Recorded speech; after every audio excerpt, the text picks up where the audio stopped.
Once again, welcome everyone.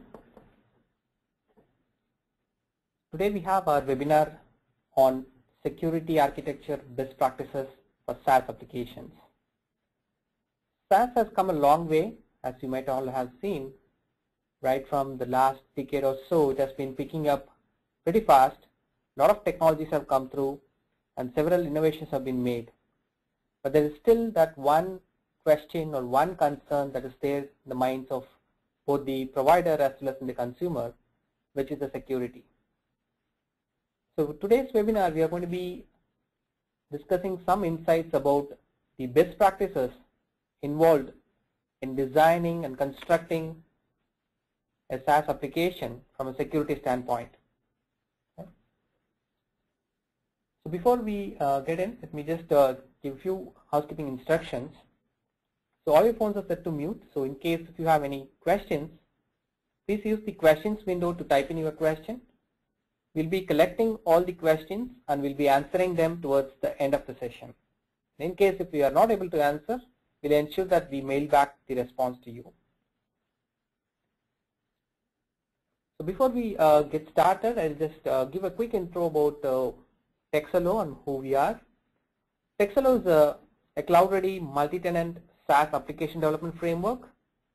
It provides an end-to-end lifecycle management solution, helping ISVs to build a robust, scalable, secure, and configurable SaaS products. So, in fact, today we have one of the speakers from Texo, Chief Architect, who will be sharing some of the insights on how we have thought through the security aspects from a framework perspective. Right? So today we have two great speakers to enlighten us. We have Mr. Vittal Raj. He's a founder of Pristine Consulting and also happens to be the International Vice President for ISACA. Vittal Raj has been into consulting for the last 2 decades and he's been consulting in several areas including assurance, training, IS security, IT compliance, and he has also directed and managed projects in the areas of cybercrime forensics, cyber law consulting. He's also a specialist trainer in IT risk management and information security. The other speaker we have today is Jyoti Rangarajan. She's a Chief Technical Architect from Texo. She has more than 14 years of experience in architecting several cloud and SaaS solutions for both ISVs and enterprises. And she's also the Chief Architect behind constructing Texo framework. And she also plays a consultative role with our customers in implementing the architectural and technical solutions. So without any further delay, I am going to hand it over to Vittal.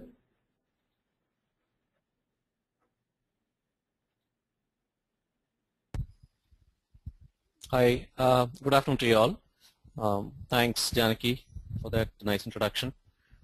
It's a pleasure to be here with you. And as Janaki was saying, the SaaS market no doubt is hotting up, but then there have been a couple of things which have been kind of pulling back the possible or the potential growth in the market. So let's just look at some of the perspectives on this. Now, broadly, I think all of us are aware that when we look at the various forecasts, the most respected of them is Gartner. And Gartner clearly puts the SaaS market at about 22 billion by 2015 and could be more is what they say. And the way that the SaaS market is really panning out is we are looking at quite a lot of different developments which are coming in, which are coming in terms of the stratification of the entire SaaS offerings, which are becoming more kind of vertical specific across the globe. Some of the key things that are really pushing organizations towards SaaS, as we see, are the CRM, the ERP, the productivity, the customer touch points are really becoming the kind of front runners in terms of the SaaS adoption. And I think multi-tenancy is becoming the way to go, and that being supported by various innovative technologies such as the pluggable databases and quite a lot of new concepts which are coming in to ensure that we are going in the direction of ensuring the technology will support this new emerging model. But of course, Gartner has been kind of alerting on the customer concerns, which vendors need to very clearly take care of. And broadly, these are centered around continuity, security, and the contractual stipulations. Now, if you really look at where we are headed to, let me just put on the next slide.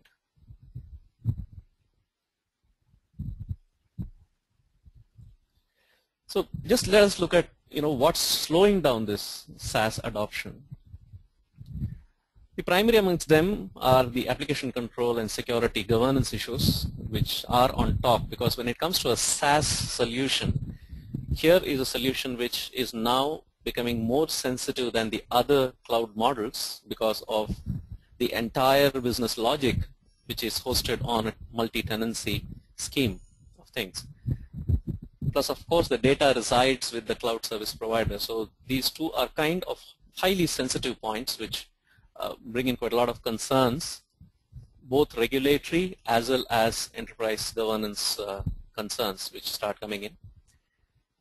And some of the things which really kind of put the managements on an anxious thing are the contractual transparency and how do we get the assurance on the various SLA items. How do we really ensure that the cloud service provider will continue the business in the case of an possible disaster which could kind of completely disconnect the organization and bring down its operations.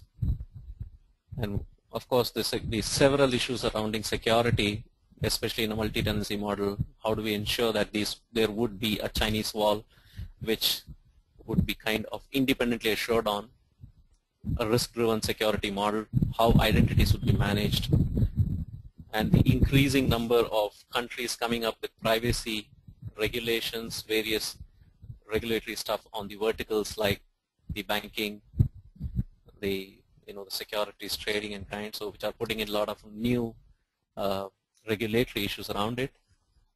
And of course, the other sensitive issues of, okay, what about the support from the service provider in case of customization requirements, or how do we handle transitioning out of the service provider smoothly while ensuring that all data will be deleted safely. And kind of a continuous need for independent assurance on several of these aspects. And last but not the least, okay, the pricing model looks absolutely great, but then will we have, as a customer, the kind of indemnity on saying that, oh, this would not bring in surprises in the future.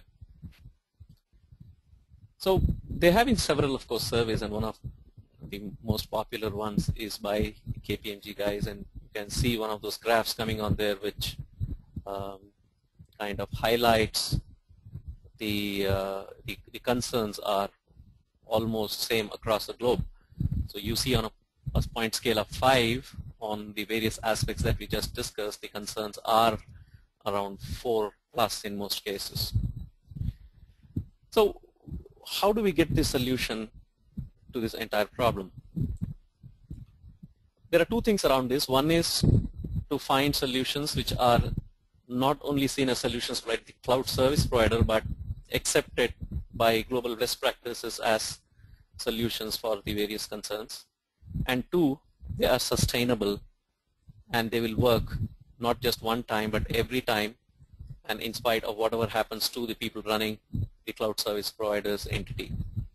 So that's where we have one of the very popular models which can be used by most service providers on this, which is called as the COBIT. It's a COBIT 5, the version 5 from ISACA. And for those of you who may not be aware, ISACA is the global leader in IT governance, information security, IT risk management, and has a global presence with over 110,000 members across the globe, spread in 80 countries. And they have tremendous amount of research, and this COBIT 5 is a business framework for enterprise IT. So what it exactly does is to connect the business requirements and concerns with what IT needs to deliver through its, the underlying, whatever is under the bonnet of IT. So that's where if you see this particular graphic that's coming onto the screen is to have, the first thing is to have a very clear understanding of what the stakeholders will be looking at. This, when we say the stakeholders, we are not just looking at the customers, but we are going much beyond your customers to understand who regulates them, what will be their kind of concerns, and bring out a kind of a model which clearly articulates what are the benefits that they are expecting from solutions like yours.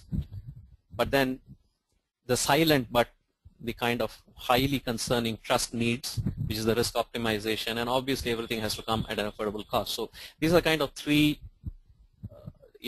broad buckets by which one would have to assess how it should be driven, the entire project should be driven. And that is where that needs to flow into your enterprise goals and further into the IT, your entire IT related goals. But then we'll be talking about something which will keep this entire thing going, that's the enabler goal. So if you really look at, let us say you're offering a solution which is going to look at enabling some part of the financial reporting process of the client, or it would be anything to do with the help desk, the point would be to see that you have clearly understood from the kind of the environment in which and the ecosystem in which your customer operates, the benefits expected are understood, the trust expectations and the resource expectations are understood, and that's factored into your enterprise and your IT related goals.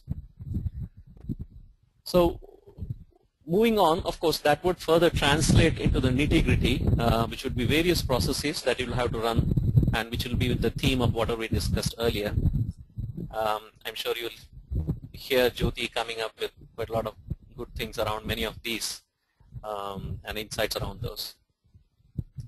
So I'll not really go into each of them, but broadly what we are looking at is that what we discussed earlier needs to flow through each of those stages that's given on your skis. You see the kind of colors which kind of give the broad category of key control drivers. This entire graphic arises out of the Cloud Security Alliance, which is called as the CCS matrix, which you could find on the CCSA site. Now, I was talking about the enabler goals there. So how do we make sure that whatever is the trust that you're building into your applications remains trustworthy? And that is exactly where the starting point is with the fundamentals, which is the core, which is your principles surrounding your security philosophy and how you're protecting the value that is being offered to the client. So that's you see as the centerpiece. So the principles have to be very clearly defined, of course, which further articulates into broader policies and a kind of a framework which will run every time and in the kind of a reassuring manner. So which will further drive the processes, which you see on the top left-hand side.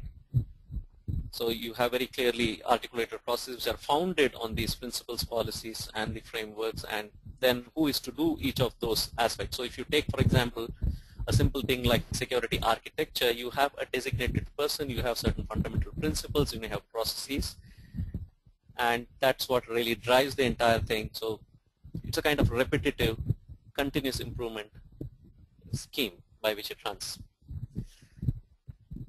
And of course, the important thing that COVID also insists in the culture, ethics, and behavior, because broadly we have seen the way that the threat landscape is fast transforming. The fundamental point of exploitation is, again, trust, which is the social engineering, which is what is extensively used.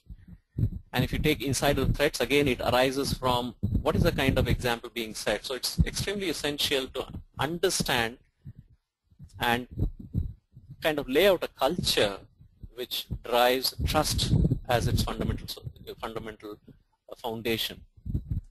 And of course, each person's behavior as to how exactly they would react to and understand them.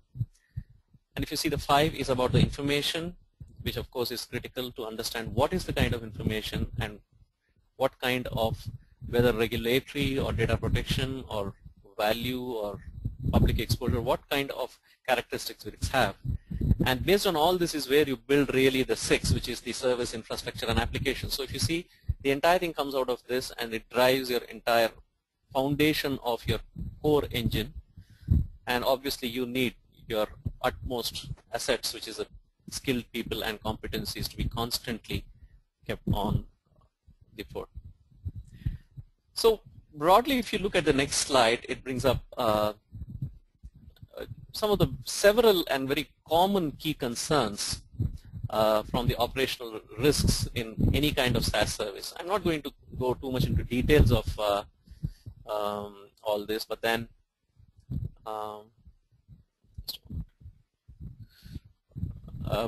just to highlight, I think this kind of brings out that you need to kind of take cognizance of the fact that when you are sitting as a customer receiving the service using your application on the cloud on a SaaS model, there are concerns around how do you manage the risks, how do you manage the service levels, how do you manage the metrics around the performance, what's the kind of audits that you're subject to, are you auditable by the client, then the kind of independent assurances that you provide, because they really provide the kind of trust, and how do you look at the contract governance aspects of that, transition management, security management, billing control, what kind of litigation clauses have you put in, and the kind of regulatory compliance requirements that you adhere to. So all this is keenly looked to by many clients.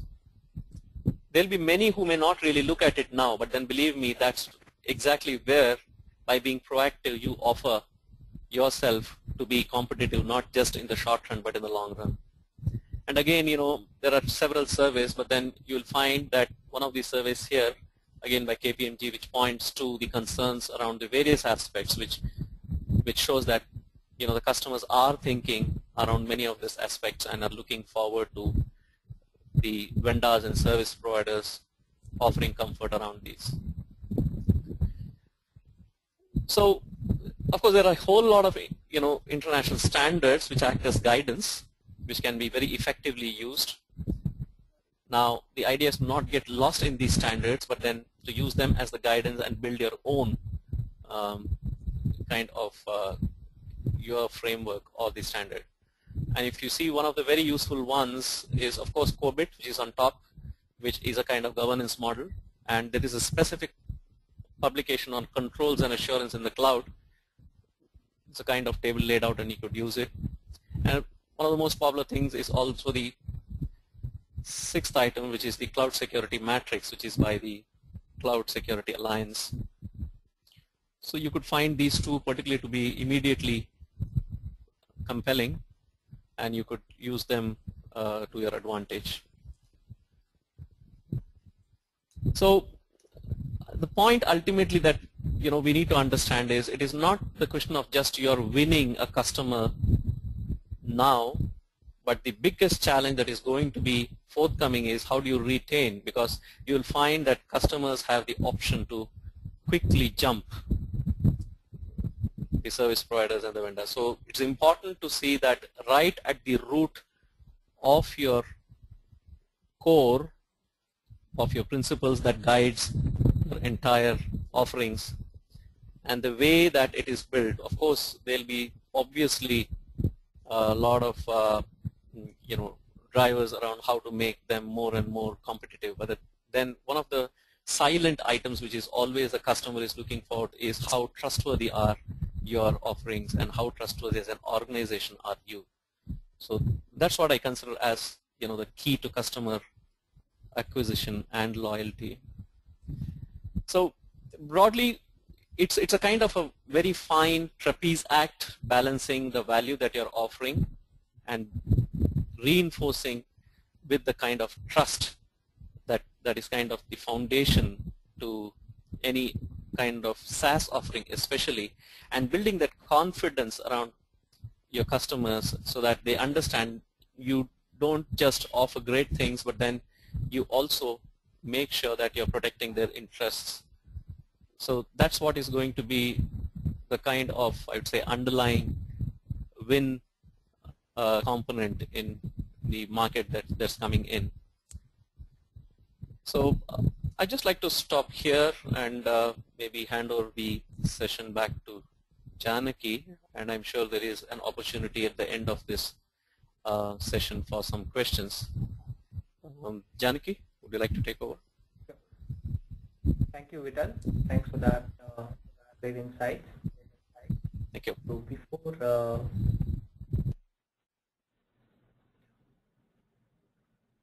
before we get to the next portion of our session, we'll do a small poll just to collect some of the views from the participants.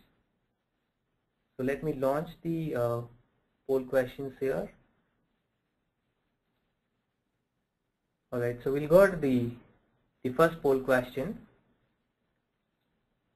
So according to you, what is the criticality of security for your product or business? So there are 4 options available, so you can select according to the business that you're running or the product solution that you offer. You can select the appropriate answer. We'll give a few seconds for people to choose.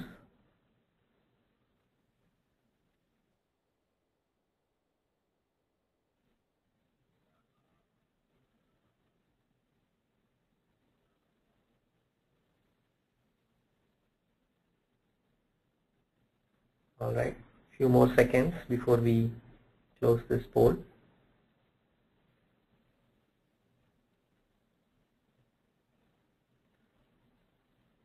All right, we'll move to the next question. So according to you, what is the first priority of SaaS consumers? So from a consumption perspective, what do you think is getting more priority? Is it the cost of your solution, or the security, or the integration, or the customer service?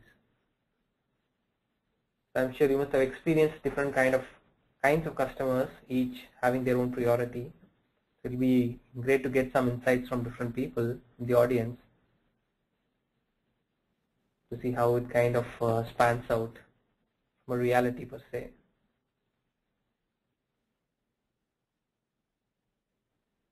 Again, we'll give few more seconds for people to complete their voting.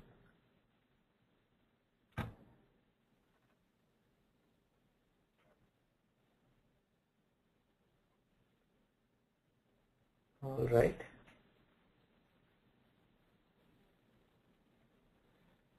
Okay, so we'll close it. And the last poll for today, here you go. So considering both the business and technical factors, what would be your preferred model of deploying your SaaS product? So is it going to be like a single tenant, like a hosted model with the separate databases and application servers per customer?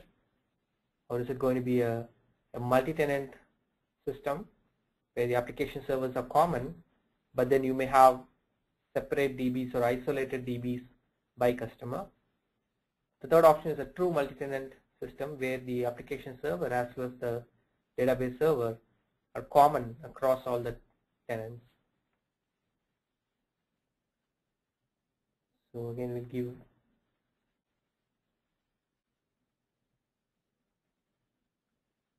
few more seconds.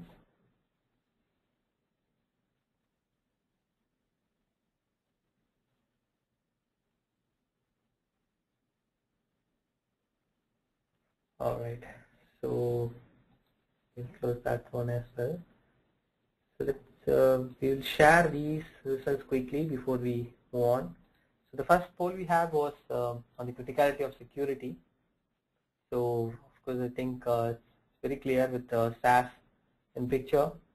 So 70% of people have given mission critical as their criticality, and the remaining 25% on important.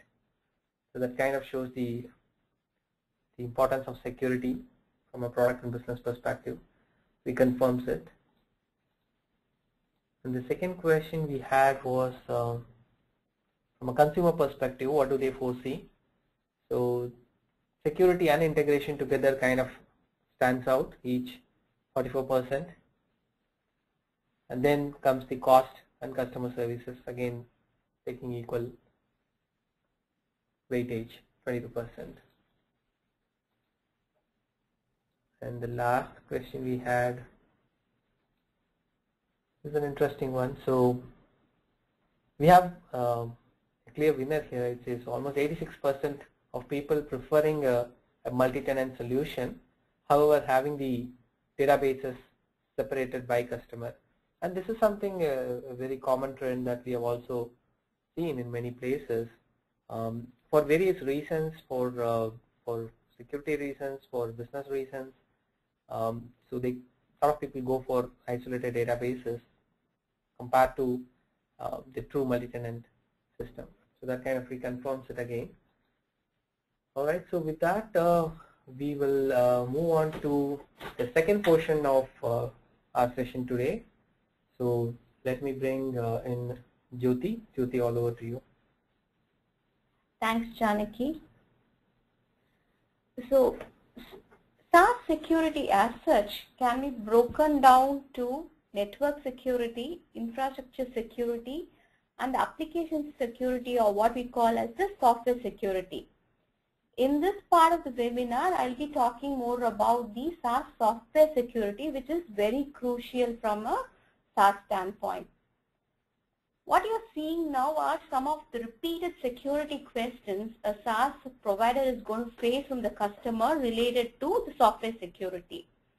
As you can see, these spread across the areas of data storage, ACL, and data audits. The way to address these questions is via having a robust security architecture for your SaaS application. The goal of the application security architecture is to build a system where confidentiality and integrity of data is maintained and unauthorized actions are prevented and detected, which then spans to the areas that we saw a while ago as concerns.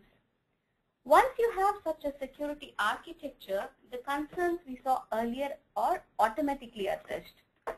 We'll now look at the best practices of achieving such a strong architecture.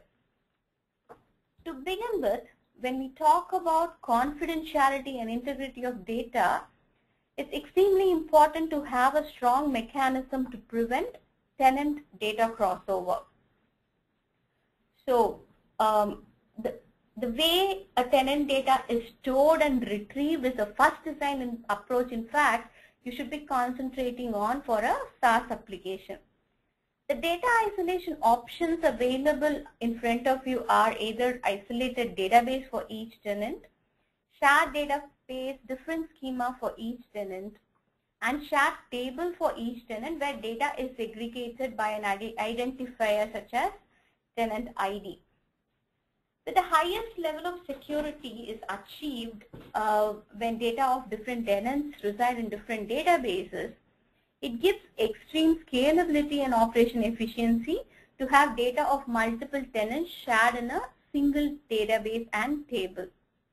Always, while you design, your application should take into consideration a hybrid approach where some tenants can be allocated in an isolated database and some tenants can be allocated the shared database and table. According to the security policy you agree with the tenant, you can allocate in one of these approaches. Whatever the data isolation approach is for your application, it's very important to have a strong isolation layer in your security model, which acts as a gateway through which calls are made to the database. The job of determining and routing to the database for each tenant need to be automated via a strong framework and not left to the developer just to avoid coding errors. Hence, the guideline should be have a database router which points to the right database for the tenant, and use this layer for both your application as well as your reporting data, and don't leave any backdoor to your data. In case of a shared table isolation, the method of isolation can happen at two levels. It can happen either at the application front or at the database front. In the application layer, you can achieve this using a tenant isolation interception, where every query and data command in the application goes via your security layer. Automatic conditions and data for the tenant boundary is then discovered and attached by the security model. The tenant boundary should also take into consideration your tenant hierarchy. The security model should also contain automated security interceptors for your service calls and check for the tenant boundary there. This acts as a security gatekeeper and ensures that no data error leaves the service layer. At the database layer, if you want to control the isolation, you can achieve it using tenant view filtering. In this approach, a view is created which automatically filters based on the tenant context. To achieve this, the database needs to have a mechanism to set or retrieve the connection context for every tenant. In databases like MS SQL, this is usually achieved by having a separate user for every tenant and connecting via that and using that context for the views. The primary disadvantage though of this approach is that you need to have a mechanism to create and manage access account to the database for each of the tenant. So we have covered on approaches to have a security for a database storage. Now let's move on to see how we can prevent the unauthorized options in an application, and that is achieved via having a strong ACL. The diagram that you are seeing is a typical ACL architecture of a SaaS application. Let's break this down to pieces and now understand. The very first step of ACL is to authenticate and identify an user. In a SaaS scenario, there are different options for authentication that customer demands would be username password authentication based on forms. If you're supporting a custom username password authentication, one thing that you need to focus on is password security. Password should either be hashed or encrypted, recycled, and the keys for the password should be very securely stored. If possible, adopt even a password or key vault. It's also possible that the format of the password could vary from tenant to tenant, and hence your security model should support that. AD integrated authentication is a common need for enterprise customers, and they demand authentication against their enterprise active directory and also a single sign-on.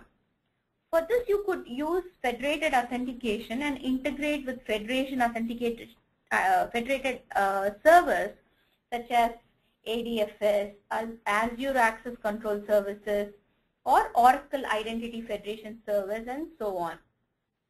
Social ID integration is becoming very common these days, especially when you're supporting consumer users or when your customers are not enterprises. In this case, what you can do is you can integrate with OpenID authentication like Google or Twitter, or integrate with Facebook authentication. Multi-factor authentication are also common these days wherever the site has to be extremely secure. In fact, it's possible that you may need to support one or more combination of these methods for different tenants.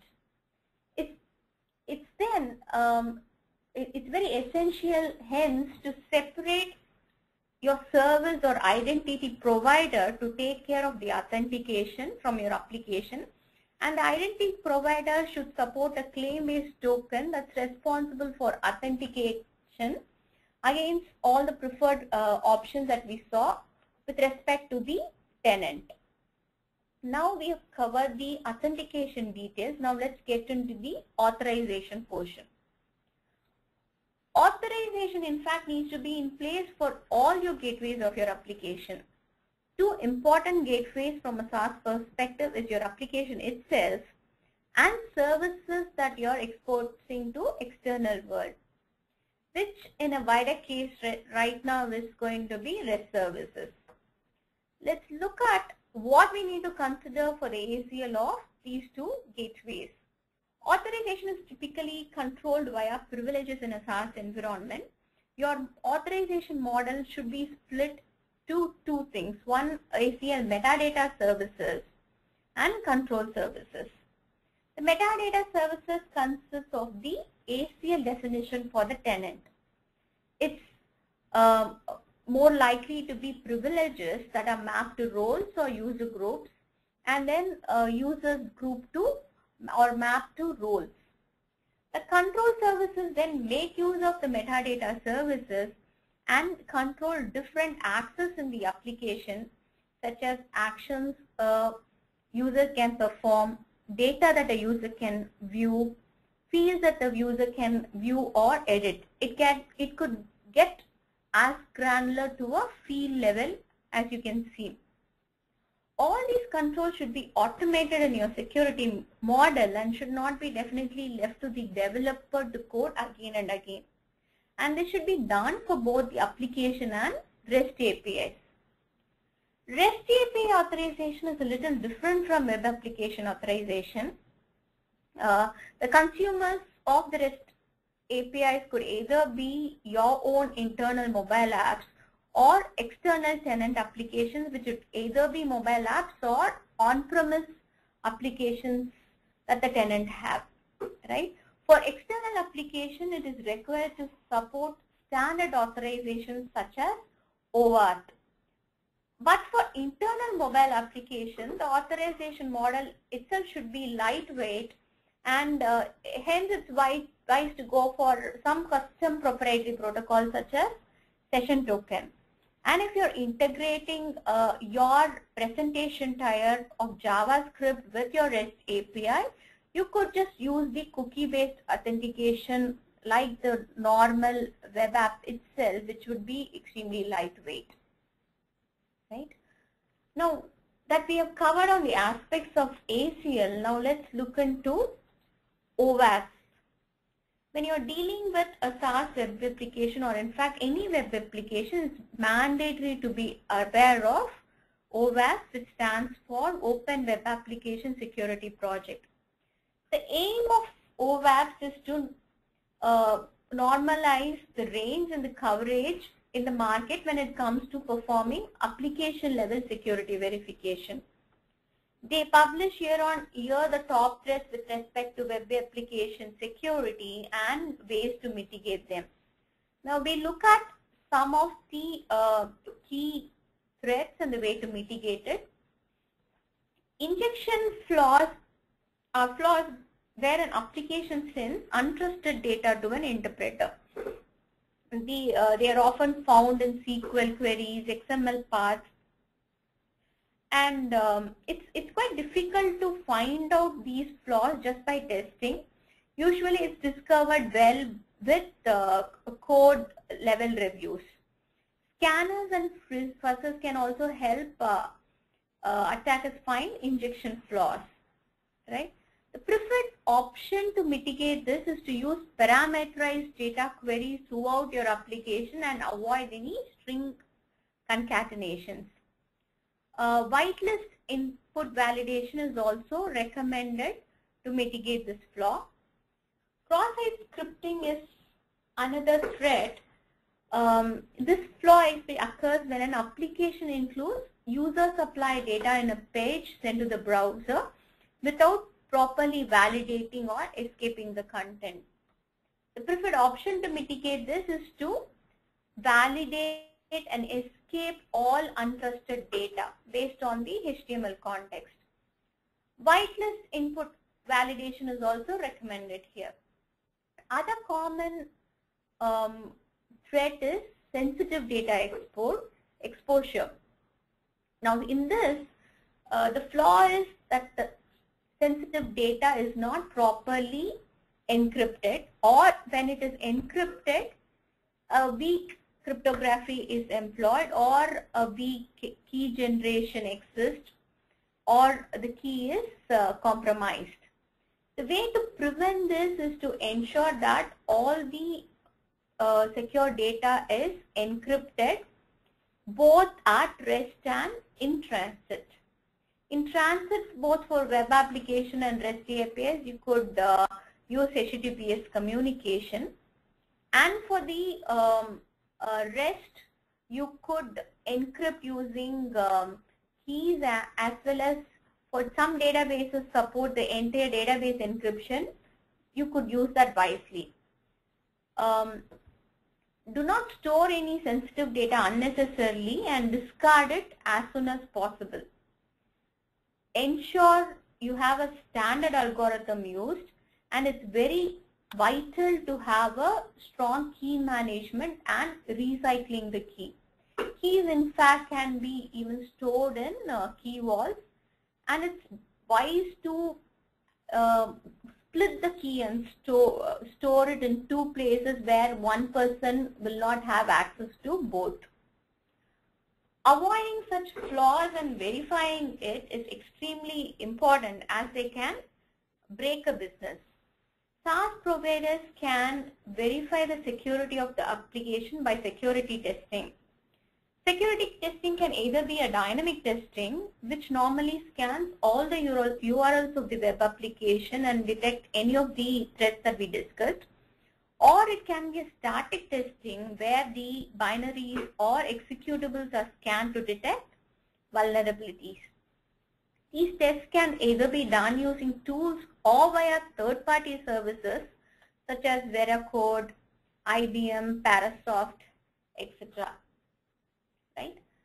So long we have covered ways on preventing unauthorized action. It's equally important in a SaaS application to detect unauthorized actions, and that's where security audits come into picture. Security audits can either be at an event level, or it could be at a transaction level, or it could be at a user action level. The event audit needs to capture the important events that are occurring in the system. Events can either be positive events or negative events. Example of positive events could be money transferred event in a banking system, employee added event in a HR system, all the user logins, patient admitted event in a hospital management system. And it's equally essential, in fact more essential, to audit negative events. Examples of negative events would be authentication failure, invalid security code for money transfer, and so on. All these event audits should be in a format that it can be analyzed for later. Event audits should capture information about who performed it, when it was performed, and what was the exact state of the event when it was performed. As a guideline, it's better that you use a data store separate for audits, as the data size might grow in no matter of time, and also have a mechanism to purge it.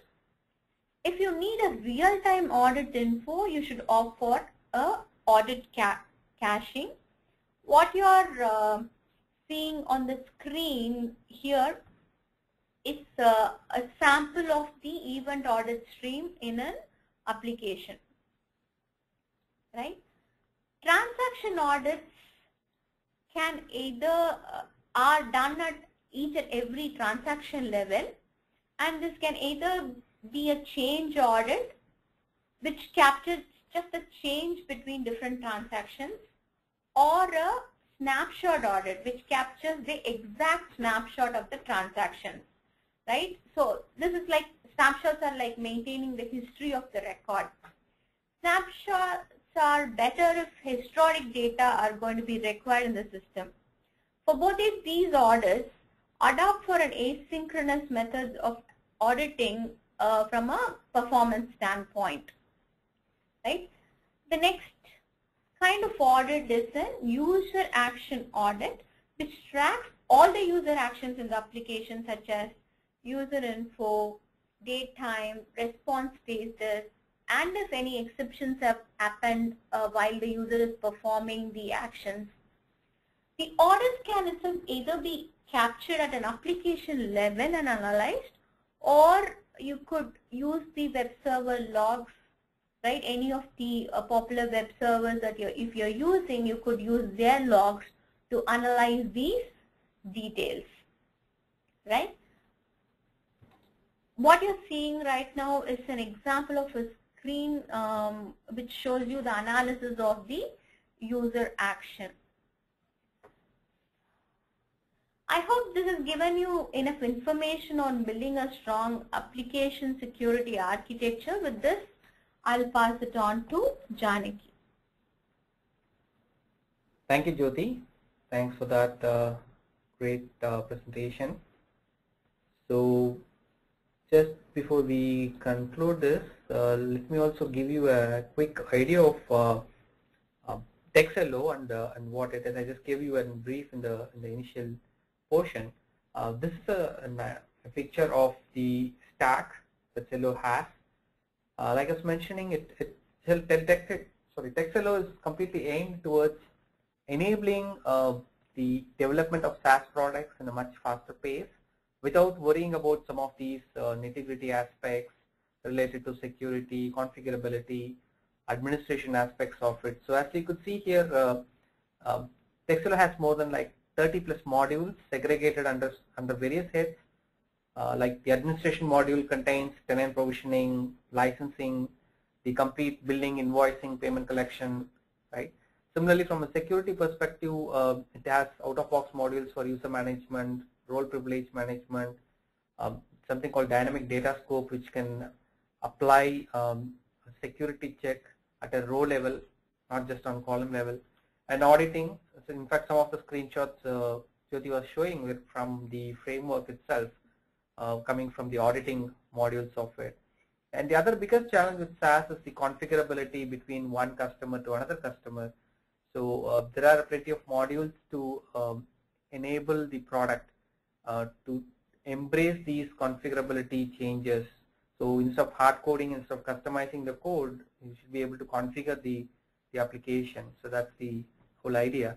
And it also has inbuilt workflow in case if your business process changes from customer to customer, then instead of again changing the code, it has a visual designer to kind of go ahead and make the changes in a more user-friendly manner. And integration, like we saw, is one of the challenges. So there are modules which enables more like a plug-and-play integration, notification to external systems, and so on. It also comes with a set of productivity boosters, helping the developers to develop code in a much faster pace, and also keep an eye on the performance and scalability aspects of it. And all these modules are completely multi-tenant enabled.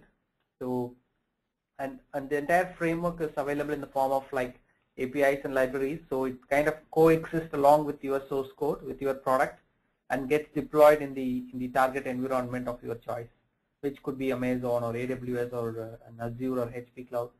So it's up to the choice of the customers.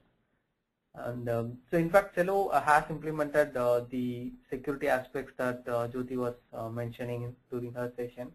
So most of it has been applied here. So with that, we'll open the session for questions. So please feel free to type in your questions in the questions window. We have some time left where we can address some of these questions. So we'll give you a few seconds to post your questions.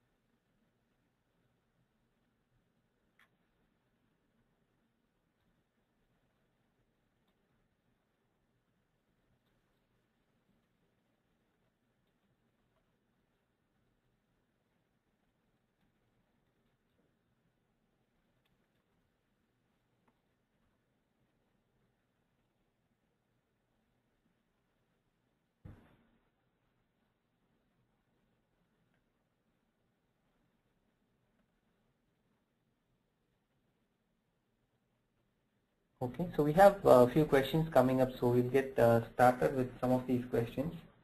I think this one is for Jyoti. So can you elaborate more on the static versus dynamic testing, and what would be the typical recommended testing for SaaS applications? Right.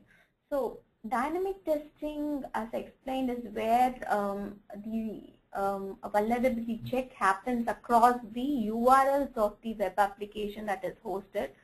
So the check visits each and every URL and then bombards it against each of the thread and tries to find out if there is a vulnerability. Whereas the static testing analyzes more at the code level binaries and executables and tries to detect if there are vulnerabilities. So a combination of both of these is usually recommended by the testers, because every single thread can be missed by both of these testing. So if you want to ensure a very high level of security, it's recommended to go for both. In fact, Cello has already undergone a vigorous security testing, and it has passed both static and dynamic testing. Thanks, Jyoti. There is one other question. Vital, maybe you can answer this one. So the question is around the SaaS 70 Type 2 certification. So how far that is kind of helping in today's scenario, and is that becoming more of a standard? Yeah, thanks, Janki. Yeah, today, in fact, if you really look at SaaS 70, which has been there for quite some time, it has become a kind of a one-point independent assurance model. Now, just to give you an inkling, the SaaS 70 has moved on, and now it has been rechristened as SSAE 16. So if you are referring to something called SSAE 16, just please remember that's the new avatar of SaaS 70. And while the Type 1, Type 2 remain, like I'm sure many of you understand, the Type 1 represents the assurance on the design of the controls and an assurance thereon, whereas Type 2 is also a further assurance that the operating effectiveness of whatever is the design and meeting the control objectives is assured on. Now, what SSA 16 has now done is there are now 3 broad criteria for testing, which is called as the SOC1, SOC2, and SOC3. Now, fundamentally, if you see why SaaS 70 came into picture is primarily from the point of view of the customer and their auditors, their financial auditors, wherein they see that some of the figures into the financial reporting system are flowing in from processes which are handled by third parties. So presuming that one of your clients uses your environment and there is a complete a particular process which is done like, let us say, travel and expense claim management, and these figures in turn flow into their accounting records or the financial systems, and that is exactly a clear case for what we call as the SOC 1 type of reporting. So what typically the end user auditor is looking to get an assurance on is that with regard to whatever are the processes that are in the third party's domain, are there controls around them with regard to the financial transactions and the various financial configuration sets, and are they conforming to the generally accepted internal control principles which are outlined by AICPA and the Institute of Internal Auditors, etc. And importantly also to get an assurance that they are actually working. So that's exactly the where the SOC 1 comes in. So SOC 1 is more pointed to a customer. So if there is a specific customer demanding answers on specific questions, so you design those control objectives and you have an independent audit done and a report is given on that. So that's how it works. So that's the SOC 1 type. But then you could go in for a little more generic or across the board customers, you could find that it will be good to give them a comfort. So you could work on a SOC 2 assurance, The SOC 2 assurance in SSA 16 is again for financial reporting, but it is slightly broad-based, wherein it covers confidentiality, integrity, privacy, processing integrity, and several aspects like those. And that is where the kind of independent assurance gives the customer some comfort, saying that, okay, you have all those controls in place. So that's again a very accepted model. There is also SOC 3. The SOC 3 is not on the financial reporting side, but more on certain fundamental requirements like security, confidentiality, privacy, etc. So wherein you're trying to tell them that it's quite possible that the application that your clients uses is not relevant to their financial reporting. It could be something like, let's say, a chat application. So, but yet the client wants to know whether the privacy controls are there and whether your environment assures on the various key parameters of privacy and security, and that's exactly where SOC 3 comes into place and very handy for that. So that's how these three operate. So you need to carefully choose between which of those would give the right comfort. In most cases where the client themselves are subject to regulatory requirements and the auditors would demand, their auditors would demand a SaaS 70, which is the SSA 16 SOC 1 assurance report.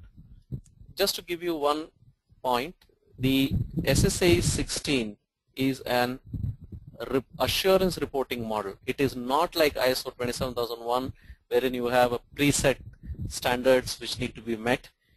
Here it is specifically evolved based upon the peculiarities of the processes or the business logic that is being outsourced to you and what kind of financial reporting implications are there. So that's a key difference if you really see amongst these. I hope that answers the question.